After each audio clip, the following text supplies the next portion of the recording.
Salut à tous et bienvenue dans le premier épisode de Top 5 USA. Non mais le mec il se prend pour un américain, ça y est. Bon allez, on va la faire en français, je garde Top 5 USA. Top 5 USA, qu'est-ce que c'est? Eh bien c'est simple, une vidéo de quelques minutes avec 5 conseils sur le thème des États-Unis. Vous êtes prêts? Let's go! Vous venez de réserver votre vol pour les États-Unis et le départ approche? Pas de problème, je vous donne 5 conseils pour préparer votre voyage dans les meilleures conditions. Conseil numéro 1. On dirait Passepartout qui fait les clés.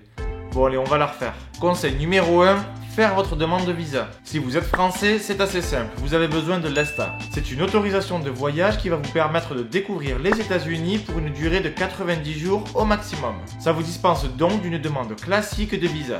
Ça coûte 17 $ et il n'y a qu'un seul site officiel sur lequel vous devez faire la demande. Et puisque je suis sympa, je vous ai mis le lien dans la description. Si vous voulez plus de détails sur l'ESTA ou sur les visas en général, vous pouvez aller jeter un coup d'œil sur ma vidéo qui explique les différents visas pour les États-Unis. Conseil numéro 2, finances. Comme vous le savez, aux États-Unis, la monnaie utilisée est le dollar américain. Et oui, car il y a aussi le dollar australien par exemple. Beaucoup de personnes me posent souvent la même question. Est-ce que ça vaut le coup d'acheter le dernier iPhone ou Samsung Galaxy aux États-Unis? Eh bien, pour faire simple, ça dépend des cas. Il n'y a pas de formule magique qui s'applique partout. Il faut juste faire attention à plusieurs choses. Tout d'abord, quel est le prix du produit en France? Ensuite, quel est le prix du même produit aux États-Unis? Enfin, en utilisant le taux de conversion, quelle est la différence de prix entre la France et les USA? Pour mieux comprendre, on va prendre un exemple concret. Jean-Michel veut acheter l'iPhone 10. Le prix de l'iPhone 10 en France est de 1159 €. Aux États-Unis, il coûte 999 $. Bien sûr, sans oublier le petit bonus. Et oui, aux États-Unis, chaque État va appliquer sa propre taxe. En France, nous avons une TVA de 20% qui est systématiquement inclus dans le prix affiché. En Californie, par exemple, lorsque vous voyez le prix affiché, il va falloir rajouter 9,5% de taxe. Gardez en tête qu'aux États-Unis, d'une manière générale, tous les prix que vous voyez affichés sont hors taxe. Revenons-en à Jean-Michel et son iPhone. 999 $ avec environ 9,5% de taxes, cela nous fait un total de 1094 $. Au moment où je vous parle, 1 € fait environ 1,18 $. Pour les taux de conversion, je vous conseille le site x.com et je vous ai mis le lien dans la description. Une fois converti en euros, le prix de l'iPhone 10 aux États-Unis est de 927 €. Vous ferez donc une économie de 232 € si vous achetez votre téléphone aux USA aujourd'hui. Gardez en tête que le taux de change euro-dollar varie chaque minute et donc ce que je dis dans cette vidéo va évoluer et ne sera plus vrai dans le futur. Si vous partez dans plusieurs mois, n'hésitez pas à vérifier à nouveau le taux de change avant votre départ.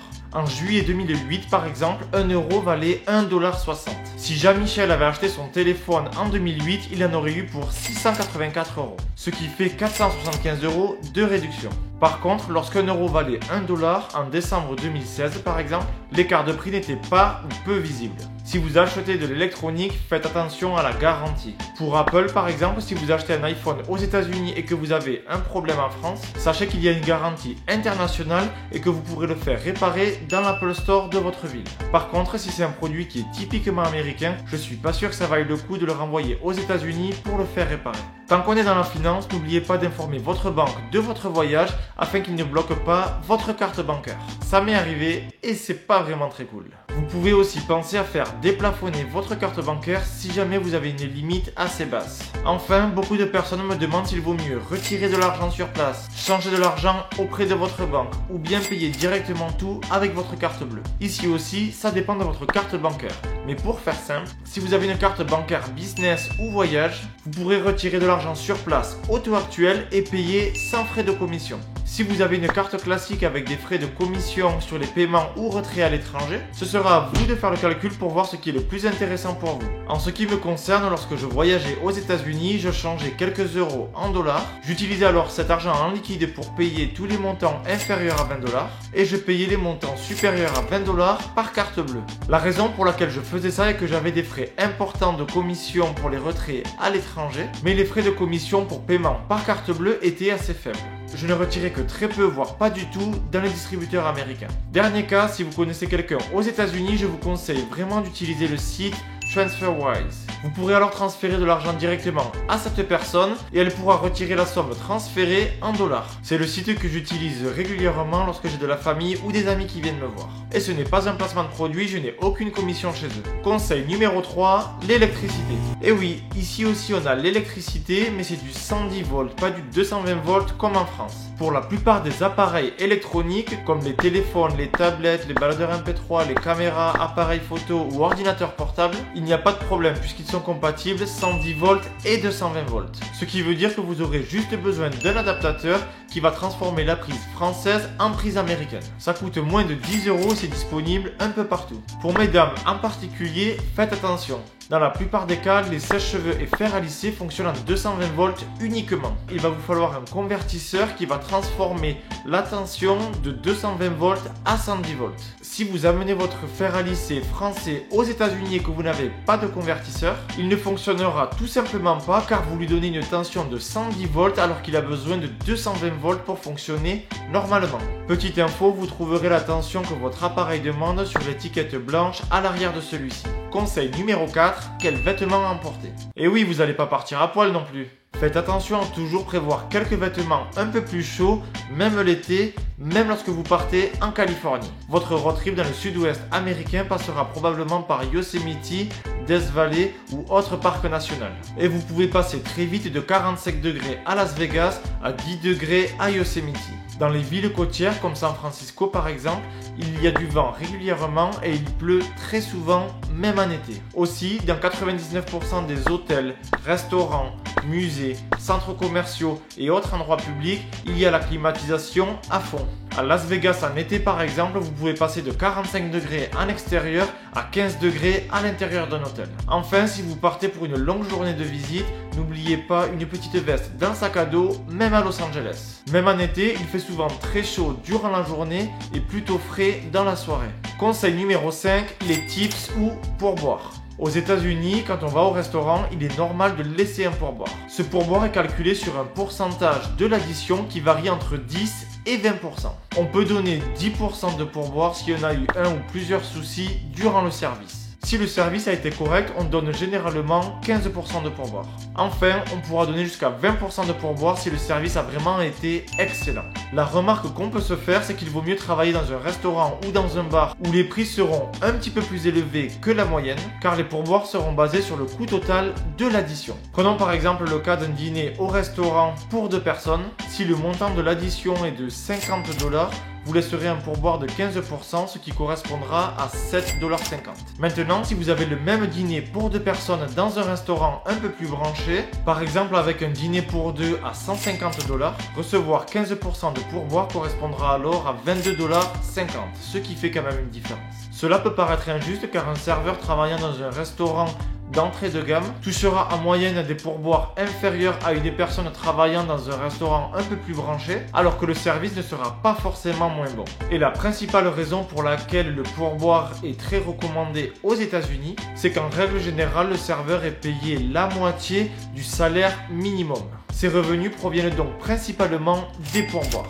On me demande souvent où est-ce qu'on doit laisser un pourboire et où est-ce qu'on ne doit pas laisser de pourboire. La réponse est assez simple, partout où vous recevez un service, vous devez laisser un pourboire. Si dans un restaurant vous vous asseyez à une table et que le serveur vient prendre votre commande et vous amène votre repas, c'est considéré comme un service. Si vous commandez au comptoir et qu'on vous donne votre repas directement au comptoir, ce n'est pas considéré comme un service. Il n'y aura donc pas obligatoirement un pourboire. Dans ce cas-là, on retrouvera les Starbucks, McDonald's et autres fast-food. Bien sûr, si vous trouvez que la serveuse est jolie, libre à vous de laisser un petit pourboire. Voilà, c'était mes 5 conseils pour bien réussir votre séjour aux États-Unis. Mais juste parce que je suis gentil, je vais vous en donner 3 en bonus. C'est cadeau, c'est pour moi. Oh yeah! Conseil bonus numéro 1. C'est pas vraiment un conseil, mais plutôt une information à prendre en compte. Aux États-Unis, la majorité, c'est 21 ans. Vous ne pourrez donc pas rentrer dans la plupart des bars et boîtes si vous avez moins de 21 ans. Il existe quelques lieux pour les plus de 18 ans, mais ça reste rare. Vous aurez un bracelet selon si vous avez plus ou moins de 21 ans, et selon ce bracelet, vous pourrez commander ou pas de l'alcool au bar. Bon, vous l'aurez compris, une fois à l'intérieur, rien n'empêche votre pote majeur de commander une mousse pour vous et vous la refiler. Mais bon, faites attention à ne pas vous faire attraper par la sécurité. Dans les endroits où il y a de l'alcool en vente, il faut avoir au moins 21 ans pour y entrer et les passeports sont systématiquement vérifiés à l'entrée. Conseil bonus numéro 2, les distances. Aux États-Unis, l'unité utilisée pour les distances est le miles. Un miles fait uniquement 1,609 km, ce qui peut paraître peu, mais sur des longues distances, ça peut faire une grosse différence. On a souvent tendance à dire qu'un mile c'est un petit peu plus qu'un kilomètre, mais si par exemple on prend le trajet Los Angeles-San Francisco en voiture, il y a 380 miles, ce qui fait 611 km, ce qui n'est pas juste un peu plus que 380. Faites donc attention à ce détail et prenez-le en compte dans l'organisation de votre voyage. Petit conseil pratique, essayez de conduire en soirée. En règle générale, il y a beaucoup moins d'embouteillages après 19h. Vous gagnerez un temps considérable et vous serez déjà sur place le lendemain matin pour commencer votre journée de visite. N'oubliez pas non plus un kit premier secours, car il n'y a pas toujours une pharmacie proche de vous si vous êtes dans la Death Valley ou dans le Grand Canyon. Si vous avez besoin d'une pharmacie, recherchez un CVS, Walgreens ou Rite Aid. En cas d'extrême urgence, n'hésitez pas à appeler le 911 ou 911. Conseil bonus numéro 3, respectez les lois. Que ce soit les limitations de vitesse, les places de parking ou les feux de signalisation, je vous conseille de respecter la loi aux États-Unis. Il n'y a pas vraiment place à la négociation ou à l'improvisation avec la police américaine. Légère exception à la règle, sur le périphérique américain, vous pouvez suivre le trafic quitte à rouler légèrement au-dessus de la limitation de vitesse. Tant que vous suivez la cadence sur le périphérique, ça sera toléré. Par contre, ne roulez pas comme un barjot, vous risquez de vous faire arrêter pour conduite dangereuse et excès de vitesse. Ce dernier petit conseil bonus a pour but de vous éviter ce qui m'est arrivé en 2014. Je repartais du Grand Canyon après une bonne journée de visite en direction de Las Vegas et on va dire j'ai fait un petit excès de vitesse. J'ai vu les gyrophares derrière moi, je me suis arrêté sur la bande d'arrêt d'urgence et là, qui c'est qui m'arrête? Un shérif à la façon Walker Texas Ranger. C'est-à-dire la magla dans une main, le gun dans l'autre et moi qui comprends pas trop ce qui est en train de se passer. Bref, j'ai pris une amende de quelques dollars, je suis rentré à Las Vegas. J'ai tenté de jouer au blackjack et à la machine à sous pour tenter de payer mon amende, mais ça n'a pas suffi.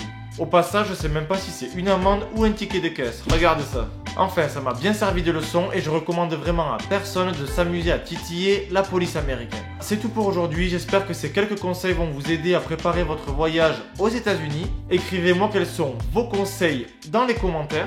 N'hésitez pas à mettre le pouce bleu en bas de la vidéo et à vous abonner à ma chaîne pour ne pas rater mes prochaines vidéos. Si vous avez des questions, n'hésitez pas à me laisser un petit commentaire ou à m'envoyer un message directement. A bientôt pour l'épisode 2 de Top 5 USA, c'était Fredo State. Salut!